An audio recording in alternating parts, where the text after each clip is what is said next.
My dad's dad was a carpenter, my mom's dad was a farmer, and that really informed a lot of my childhood because of the great work ethic that comes from rural Nebraska and people who work very hard to take care of their families. And my mom was a public school teacher. My dad was an entrepreneur that started what is called Ameritrade.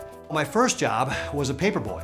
My brother and I had a paper route that included our house, so that was nice. And then after I turned 16, I started working at Burger King and had that job all the way through high school until I went to college.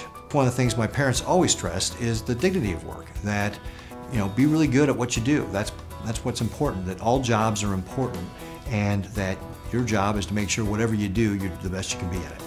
One of the things that I saw from the private sector is that oftentimes we have well-intentioned programs in the government to help people get to work, but they actually create barriers to people get to work.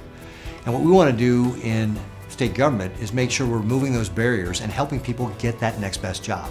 One of the things we have done is we have changed our unemployment system into a reemployment system. And certainly in a state where we've got one of the lowest unemployment rates in the country, in fact, our unemployment rate hasn't been this low since 1999. We have to be creative about how we connect people seeking jobs with people who have the jobs. And so we ran a pilot with Health and Human Services around the SNAP program. And these are folks that are on that program that's commonly called food stamps, and helping them be able to get a better job as well. But the families we were able to help, we were able to increase their income by an average of $6,900 a year. All those families either reduced their reliance on SNAP, or almost half of those families were able to completely get off of food stamps entirely. But we're also looking at how can we cut the regulatory red tape. And so what we want to do is review, are these still in the interests of Nebraskans? Do they still protect the health, safety, and welfare of Nebraskans? And if they don't, can we get rid of them? Are there ways to streamline them? Did anybody ever put a measurement in place to see if they worked? I mean, that's one of the things we're really bad at in government. We pass all these laws, put in these policies, and nobody ever goes back to see if they worked. Forbes just ranked us the 4th best state to do business in. And that's a reflection of how we are thinking about regulation as a way to not only protect the constituents we're supposed to, but not treating business like the bad guy, but making them a partner to help them comply and do it in a way that creates a win-win for everybody. Occupational licensing is another area of potential red tape. And it's important to remember that about 25% of Nebraskans have to have some sort of occupational license.